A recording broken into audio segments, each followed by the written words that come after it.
السلام علیکم ورحمۃ اللہ وبرکاتہ۔ امید کرتا ہوں آپ لوگ خیریت سے ہوں گے اور آپ بھی خبروں میں کہیں سن رہے ہوں گے کہ آج احتجاج ہے، کل احتجاج ہے۔ مجھے خود احتجاجوں نے اتنا ڈسٹرب کر دیا کہ ہم ایک سیرا ایکسپو کا ایونٹ کرا رہے اور ہمیں 2 دفعہ پوسٹ پون کرنا پڑا، اور اگلی ڈیٹ دیتے ہوئے ڈر لگ رہا ہے کہ یار کہیں دوبارہ سے ہمیں پوسٹ پون نہ کرنا پڑ جائے، تو اسی لیے ہم نے خاموشی اختیار کی ہے۔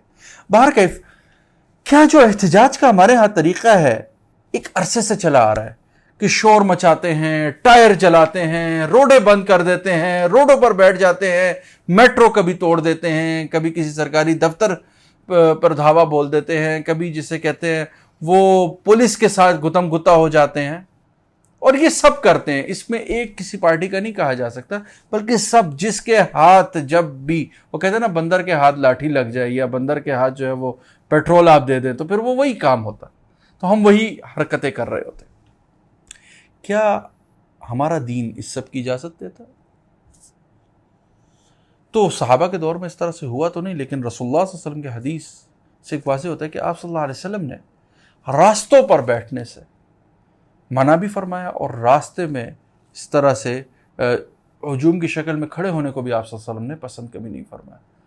اب آپ جب راستے بند کر لیں تو خود سوچئے، ایمبولینسز کا راستہ رکا ہوتا ہے کئی دفعہ، ٹھیک ہے۔ کچھ میں نے پارٹیز کو ایسے دیکھے کہ انہوں نے اس حوالے سے حکمت عملی اختیار کی ہے کئی دفعہ اپنے جلسوں میں کہ وہ ایک پبلک لائف کو ڈسٹرب نہیں کرتے، صرف اپنی بات منوانے آتے ہیں۔ یہ طریقہ ہے۔ کیا احتجاج صرف پوری دنیا میں ہم ہی کر رہے ہیں؟ کیوں نہیں ہم دنیا سے وہ طریقہ سیکھ لیتے کہ ہم اپنی بات کو قانونی طریقے سے، اچھے طریقے سے منوائیں؟ اچھا، عمومی طور پہ کہا جاتا ہے کہ یہاں ہماری بات مانی نہیں جاتی ہے۔ دیکھیے، بات ماننے کی جو کمی ہے اس میں صرف جو مجھے کمی نظر آتی ہے کہ جب ہم احتجاج کرتے ہیں تو دنیا میں احتجاج کرنے کا طریقہ ہوتا ہے کہ پہلے وہ پبلک میں اویئرنیس پھیلاتے ہیں، پبلک کو بتاتے ہیں کہ یہ مسئلہ ہے آپ کا، ٹھیک ہے۔ وہ مسئلہ جب پبلک کو سمجھ آتا ہے، جب پبلک ایک نیریٹو پہ کامن ہو جاتی ہے اور وہ بغیر کسی آئیڈیالوجی کے، بغیر کسی میٹر کے، جب وہ پبلک میٹر بن جاتا ہے تو پبلک خود بخود اس مسئلے پہ کھڑی ہو جاتی ہے۔ آپ اس پہ حسنی مبارک کا حال دیکھ لیں جو مصر میں کیا گیا۔ وہ ایسا نہیں تھا کہ ایک کوئی پارٹی کھڑی تھی، بلکہ پوری مصر کی پبلک جو ہے اس نیریٹو پر ایک ہو گئی تھی۔ سیم ریسنٹلی آپ کے پاس بنگلہ دیش میں آیا، جب انہوں نے ایک نیریٹو لے لیا، اس میں اب ایک جماعت کو یہاں پہ کریڈٹ دے کے، بلکہ ایسا نہیں ہے، کئی وہاں عوام میں جب وہ نیریٹو آ گیا کہ نہیں یار، the way governance is running it's not good، public نے جب اس چیز کو سمجھ لیا، پبلک نے اس چیز کو آن کر لیا، تو وہ آگے بڑھے، انہوں نے اپنے سسٹم کو سیٹ کر لیا اور طریقے سے۔ تو وہ طریقہ، اور کیا کیا، جب جلسہ ہوا صبح آئے، ہم نے کئی ویڈیوز دیکھی، انہوں نے صفائیاں بھی کی، جو انہوں نے کیا، ایک دوسرے کو اپریشیٹ کیا، طریقے سے واپس جو ہے اپنے کاموں پر چلے گئے۔ تو کیا یہ طریقہ آپ اور میں نہیں اپنا سکتے؟ کیا ضروری ہے کہ جا کے دروازے توڑنا ہو؟ دیکھیے، اب اگر یہی ہے کہ ہمارے نیریٹو میں جب جان ہو اور ہم پبلک کو سمجھا سکیں تو چیزیں بہتر ہو سکتی، اور خدا کے لیے سیاسی چیزوں سے نکل کر، یہ جو سیاسی گتم گتا ہے، اس سے نکل کر عوام کا سوچیں۔ آپ بھی جو عوام بھی ہیں، میں انہی سے کہہ رہا ہوں جو مختلف اس ٹائم پارٹیوں کا حصہ بنے ہوئے ہیں، پارٹیوں کو چھوڑے، ساری پارٹیز جتنی بھی ہیں، یہ سب آپ سے کیا چاہ رہی ہیں؟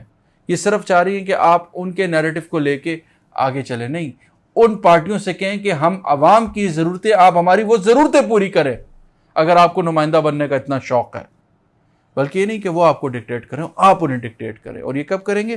جب پبلک کا گراؤنڈ کامن ہوگا، اور پبلک گراؤنڈ کو کامن کرنے کے لیے ہمارے پاس ایک ہی طریقہ ہے کہ ہم سیرت النبی صلی اللہ علیہ وسلم کو ماڈل لے لیں، اور سیرت النبی صلی اللہ علیہ وسلم کے اندر سے وہ ایک کامن گراؤنڈز نکالیں جو کہ مسلم اور غیر مسلم دونوں کے لیے پورے طریقے سے انڈیکیشنز کو پورے کرتے ہو، اور ان کو جو ہے ان پارٹیز تک پہنچائیے کہ اپنے منشور میں ان چیزوں پر آپ پورے اتریں۔ وہ پارٹی کے ممبرز بھی ان کو فورس کریں، وہ پبلک بھی فورس کریں، اور جب تک ان پر کمپرومائز ہوگا، ہم کسی بھی طرح سے آپ کی سپورٹ نہیں کریں گے۔ تو انشاءاللہ آپ کو یہ احتجاج اور روڈیں بند کرنے کی ضرورت نہیں پڑے گی، اور خدا را ایسی کسی بھی اشتعال انگیز چیز سے بچیں جو شر کو ہوا دیتی ہو۔ السلام علیکم ورحمۃ اللہ وبرکاتہ۔